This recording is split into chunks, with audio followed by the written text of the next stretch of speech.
Pandian store சீரியல்ல அடுத்து வர எபிசோட்ல என்ன மாதிரியான ட்விஸ்ட் எல்லாம் இருக்க போகுதுங்கிறத இந்த வீடியோவில் பார்க்கலாம். அண்ணன் என்னென்ன எதுக்காக நீ இப்படி பண்ணிட்டு இருக்க? அத கதிரெல்லாம் ஒரு ஆளா சொல்லுங்க. ஏன் இப்படி பண்ணிட்டு இருக்கீங்க? தயவு செஞ்சு உள்ள வாங்க. உங்களுக்கு ஆப்ரேஷன் பண்ணிருக்கு. நீங்க நல்லபடியா ரெஸ்ட் எடுக்கணும்னு சொல்லிட்டு டாக்டர் சொல்லியிருக்காங்க. வாங்கண்ணே வாங்கன்னு சொல்லிட்டு ரொம்பவே ரிக்வஸ்ட் பண்ணி கூட்டிட்டு போறாங்க. இப்ப முத்துவேலுக்கு விருப்பமே இல்லைனாலும் முத்துவேல் போயிட்டு ரொம்பவே கோவப்பட்டுட்டு இருக்காங்க. எதுக்காக இப்படி பண்றீங்க? கதிர் இல்லைன்னா நான் உயிரோட இருந்திருக்கவே மாட்டேன். கதிர் எதுக்காக வரவிடாம தடுக்கிறீங்கன்னு சொல்லி கேக்குறாங்க. உடனே குமாரு, பெரியப்பா அவன் உங்களை கொல்றதுக்கு கூட தயாரா இருப்பான். இப்படி எல்லாம் பண்ணி உங்க சொத்தை அபகரிக்கணும். அதுதான் பெரியப்பா அவனுடைய எண்ணமேன்னு சொல்லிட்டு குமாரு சொல்றாங்க.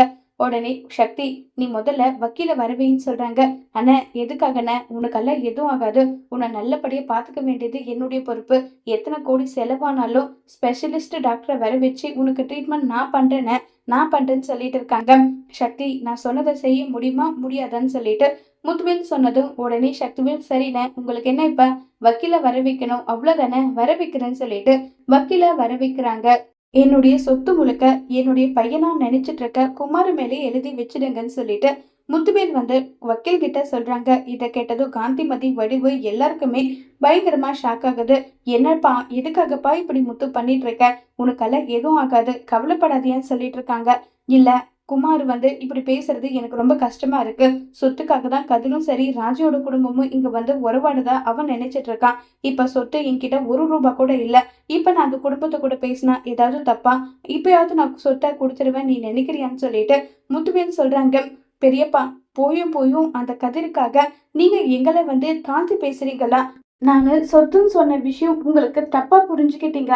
அதனாலதான் நீங்க இப்படி இருக்கீங்க. நான் சொல்ல வர்றது என்னன்றத கேளுங்கன்னு சொல்லி யாரு சொன்னாலும் முடிவு இதுதான். நீங்க சொத்தை எழுதி வாங்கிக்கிட்டீங்க. அவ்வளவுதான். நான் சொத்தை விருப்பத்தோட கொடுத்துட்டேன்.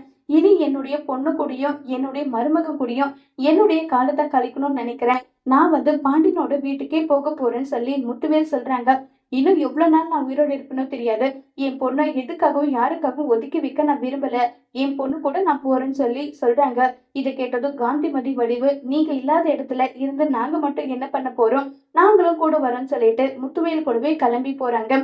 இனியாவது சக்திவேல் மனசு மாறி குடும்பத்தை ஏத்துப்பாங்களா இல்லையங்கிறத வரப்போற எபிசோட்ல வெயிட் பண்ணி பார்க்கலாம். தேங்க்யூ.